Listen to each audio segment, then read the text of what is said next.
Marcellus, welcome back to the show. How you doing, my friend? Oh, I'm doing great because I see all three of y'all there. What's up, baby? Hey, Yes, we appreciate sir. your time. Always, man. Love y'all, bro, for real. So let's get into it. What we about to talk about? Some sports? We're talking about some sports, NFL, but you know what? First, I want to talk NBA. We had Okay. a trade that happened last night in the middle of the night. Yeah, Kevin right. Durant was sent to the Phoenix Suns to pair up with Devin Booker, Chris Paul, which I thought maybe he was going to get traded, and Mm. DeAndre Ayton. What do you think of the Phoenix Suns? You being a Clippers fan. Yeah, man. Look, it's about to be gangster out west, like it always has been since I've been alive, growing up in the L.A. in the West. But it's good, man, because they're remixing the formula. Because that team was a championship contending team. Obviously, this year it's been a little off center. A lot of reports, like you said, Chris Paul potentially can go. How they gonna blow this up? And instead of blowing it up, they really reinvented themselves, and I like that. There's gonna be competition out here. Clippers obviously look poised to do something, but it's been a roller coaster playing with the lineups, making sure they stay healthy for the playoff run and at the right time. You look at the Golden State Warriors, who seem like they can't lose at home and can't win on the road. Like you just to see the Denver. I mean, it's going to be crazy to see this playoffs series go down, whether it's Dallas now with their trade and Kyrie, and once Luka comes back, how that team's going to look. And that's the way you want it. Like, as the NBA looks at it from a business perspective, they want us to imagine all different possibilities. They don't want somebody to just sit back comfortably like, we're the Kings and everyone else is fighting for silver. So I like it. I mean, I think the Clippers staying healthy and finding their lineup, their makeup. I mean, they've won 8 of the last 11 games. They just lost last night, but they were on a hot streak. I feel real confident in my team if we're healthy when the playoffs start. But it's going to be fun because there's a lot of teams out there that's going to go hunt for it. Yeah, that's I 100% don't know true. what team to go for. I'm from Texas. I'm a Texas boy. That dude. Okay. So I like Tim Duncan. I like Manu and Parker. But I mean, I'm kind of like in that space where I'm just like, you know what? I'm just gonna go full football. So maybe Why? now maybe I can actually be a bandwagoner in basketball. I guess. But I mean, So look, we'll you got multiple teams. You got Dallas. First of all, just pick Dallas and you're good. I see the star behind you. It ain't that hard. You go with the Mavs. You got the Houston Rockets. Stop talking about San Antonio. Like that's a wrap, dog. Like, ain't nobody going out there. Nobody wanted to go to San Antonio in the first place, even when they were winning. Now they ain't winning. Man, don't even talk about them dudes. It's a wrap. So yeah, go with the Mavs. You got a shot. Yeah, funny stories. Yeah. I was actually born in Dallas. That's the funny story. Oh, real? So what you got? Yeah. Some self-hate going on? Why you can't claim it? What's going on? You all right? It's because I'm so far south Texas that San Antonio's 3-hour drive for me. Hold on. Where are you exactly? Where do you live? It is called Harlingen, Texas. Damn, you know it's small when somebody say it's called. It's called what? And another one they hit you with too. They say, San Antonio, just a little outside. I hate when people don't say exactly where they from and just straight up. Man, you better was it Harlingen? Put Harlingen on the map. It's on now. No, Harlingen. But I will tell you this: we did have remember when we had Trey Wingo.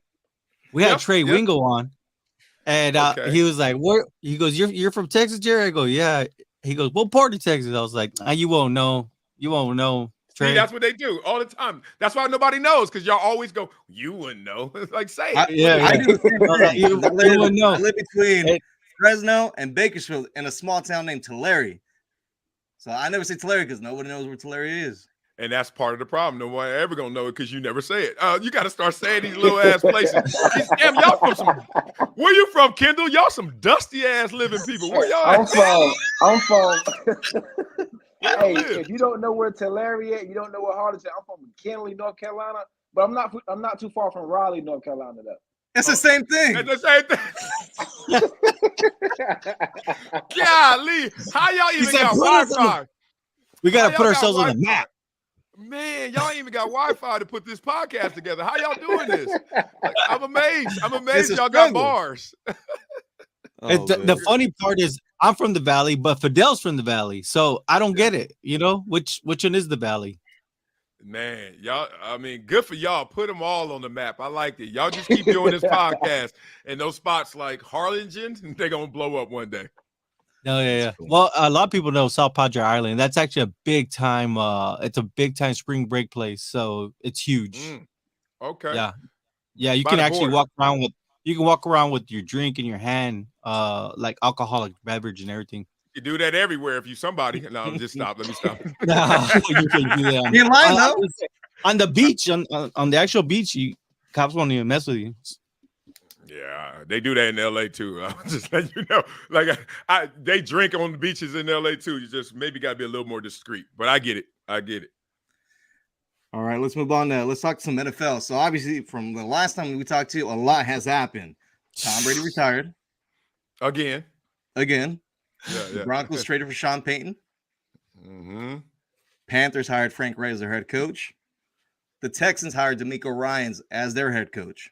Yeah. And we got a big game this Sunday between the think? Chiefs and the Philadelphia Eagles. Super Bowl 57. Just want to get your thoughts Oh, all of that? on all of that. Okay, let's start with. All right, let's start with the one I don't have much to say about. D'Amico Ryans to the Texans. I'm glad he got paid. Like, he's a great coach, greater person, amazing. What is it, Houston Texans right now? Goodness.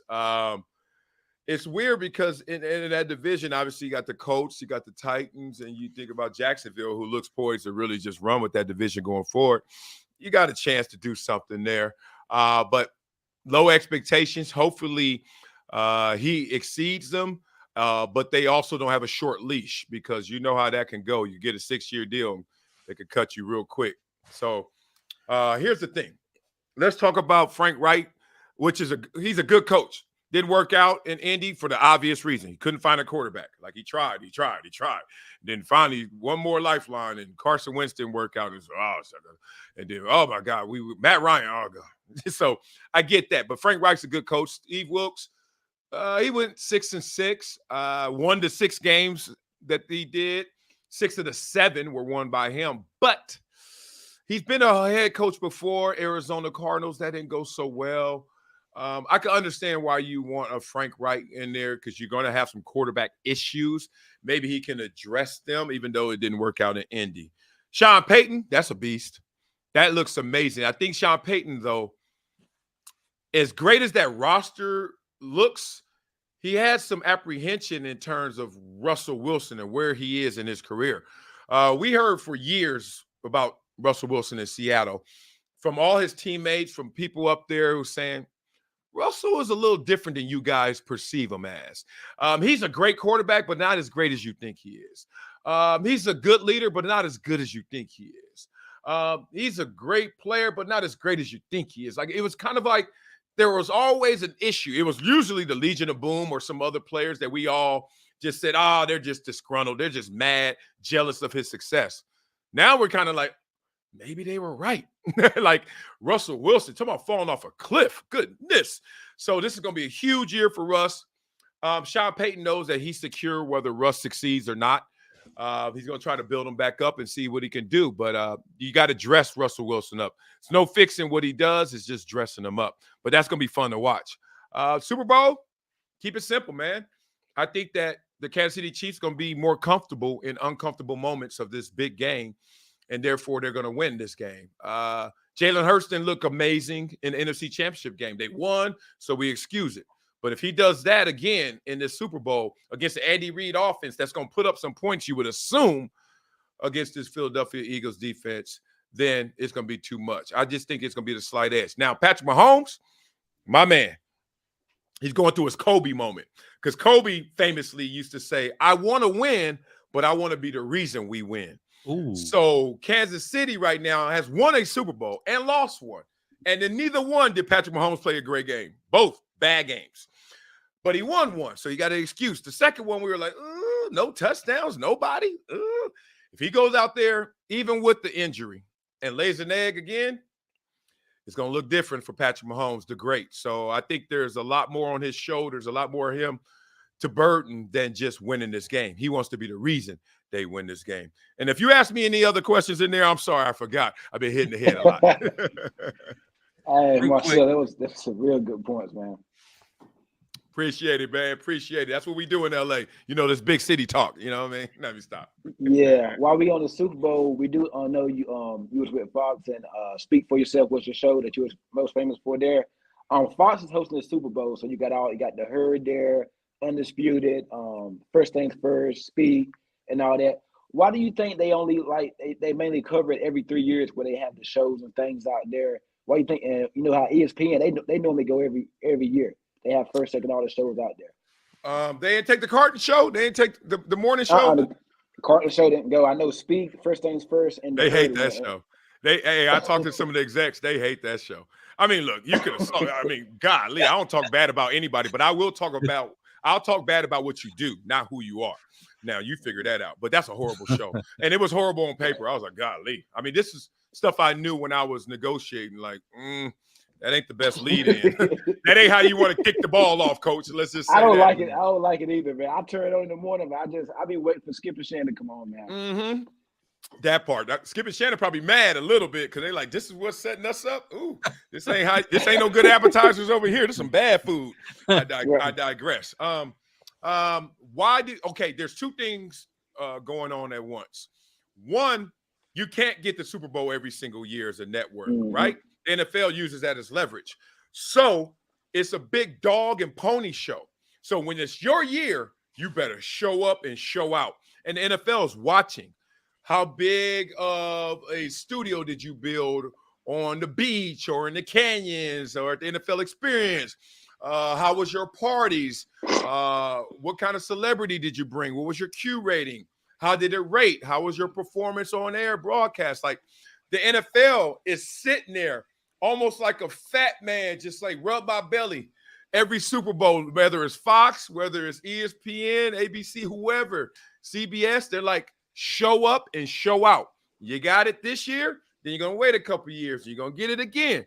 Show up and show out. So every single year they up the ante. Now that's one lane. The other lane is it productive? Is it financially responsible to bring everyone out there? Because you're not just bringing the show. You're not just bringing the talent. You're bringing the crew. You're bringing the setup. And you're bringing those man hours because you're going to be out there all day, every day. What's the bang for your buck? Some shows go all the time, and some shows, frankly, tap out. Like, is it that serious that the backdrop is Super Bowl? Like, or you can be in your studio and talk about the Super Bowl. Like, you know what I mean? Like, it depends on how you really want to play it in your bottom line. But they spend a ton of money. Then you got hotels, you got car service, you got to get these cats back and forth. Then they know everybody hanging out. Is it the best broadcast? Because half the time these cats be losing their voice by Friday and they be partying, trying to do both things, lighting both ends of the candle. So it's a lot of big executive decisions. I don't think it's a perfect way to play it, but that's what's happening. Those are all the pieces at play all at once. Do they normally allow the meet and greet? Because I was going to go this year, but some things came up on my end. Do they normally allow the meet and greet after the show? Or I know I be watching on TV. I see a lot of fans standing outside and stuff like that. So after the show goes off, do they normally allow y'all to do the meet and greet and take pictures and things like that? Oh, yeah, all day. I mean, look, they have security there. Let's be real. But if you want to, you can. And I would do it 20, 30 minutes. You do it. And then after a while, I mean, it's like anything, you know. It's almost like throwing some food in the water. All of a sudden, you can just see the piranha coming like that. So some cats don't do it at all. I'll be real. And then some cats, you know, give them 20 minutes or so, just sitting out there chilling. It's a great experience, man, to meet the people. And then after a while, you got to cut it off so you can go live, so you can go do your thing. And then you've been talking for a couple hours.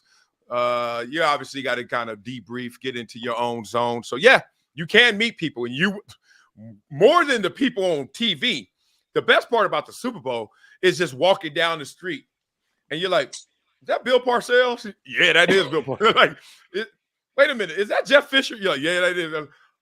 Was that Mark Cuban? You're like, yeah. Like, it's that random. And at night, if you're in the right spots, you see them all hammered, lit, hydrated, hilarious, and everybody just kind of relaxes, and you're like superstars are just hanging with everybody else the way it should be. Why Appreciate it. did the Miami Dolphins lose their first round pick this year? Anybody? Oh, shoot. Why? Tampering, Tom Brady. Tampering. Champagne? So does the tampering apply amongst networks? In what way? Like getting other Like in other other words, talent? you go and talk to somebody from ESPN if you're working with FS1, vice versa. Oh man, look, yeah, all that happens all the time. It's just don't get caught. Like, it's just, yeah, some guys have got caught though. Some guys have, when you read a headline, like, all right, here's one, like Damian Woody was supposed to do that Carton show. He should have to save it.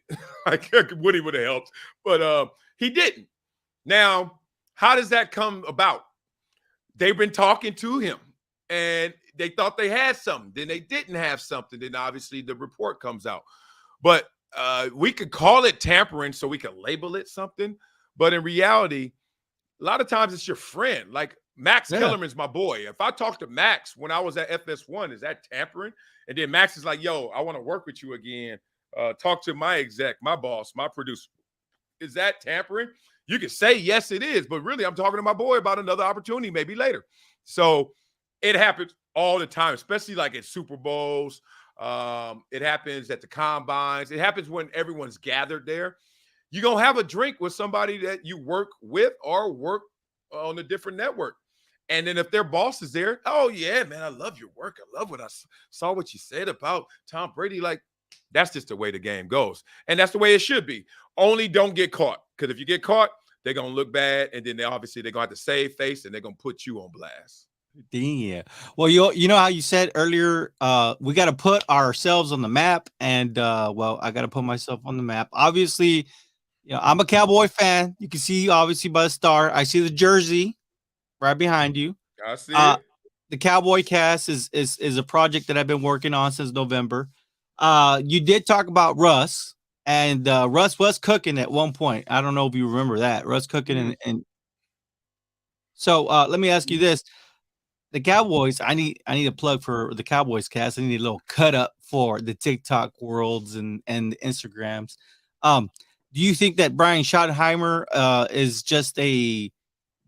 is it a legit move for the Dallas Cowboys? And can he bring a Dak attack back? I think Schottenheimer's there to help the run game because that was interesting last year for the Cowboys. Despite Tony Pollard being the guy, and he's a beast, and he should be a beast, Ezekiel Elliott, look, I see his worth, but I'm not a big Zeke fan anymore. I'm like, I need a home run hitter at running back. Like, the game is too fast right now to go get clouds of dust and few yards. And, okay, I can put you in on goal line. Let me be real. If I'm Tony Pollard, I done ran the ball 80 yards up here from 20-yard line to the goal line. You giving Zeke the ball, y'all need to stop that. Oh, it's a big fourth down or third down. You give him the ball, you need to stop that. Tony Pollard needs to be the guy, but also he needs to be healthy when you need it the most, right?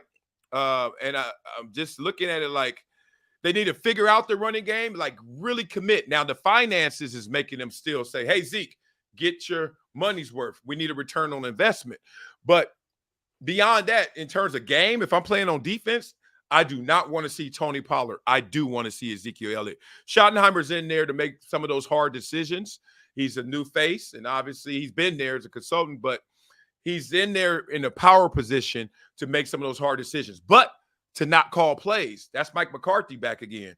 Mike McCarthy gave it up with his hiatus, and he was trying to learn the new game, basically, because the game has shifted. Let's be real. It's evolved. Yeah. So he wanted to evolve with it, took his hiatus, watched Kellen Moore, watched for a couple years, now feels comfortable in this system, in this position to now call plays again. Don't forget, he called plays when Green Bay won the Super Bowl, so it's not like he can't do that and do it well. So I think it's going to add up well.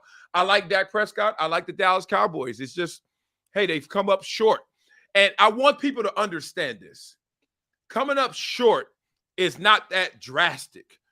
The Kansas City Chiefs are now on their 3rd Super Bowl in 4 years. What if they lose? That's 1 Super Bowl. And if the Dallas Cowboys are sitting there like we have underachieved and we're 1 Super Bowl away from the dynasty team that exists right now, y'all shut up and let us play. Like they literally, if Kansas City loses this year, Dallas wins next year, have the same amount of championships, and they're going through this dynasty of the Kansas City Chiefs. You just got to make that make sense so that the Dallas Cowboys don't feel deflated. They're getting there. They haven't gotten over that hump just yet. Hopefully with a balanced running game, with Dak being there when they need him and cut down on some of them turnovers, they could get over that hump. Man.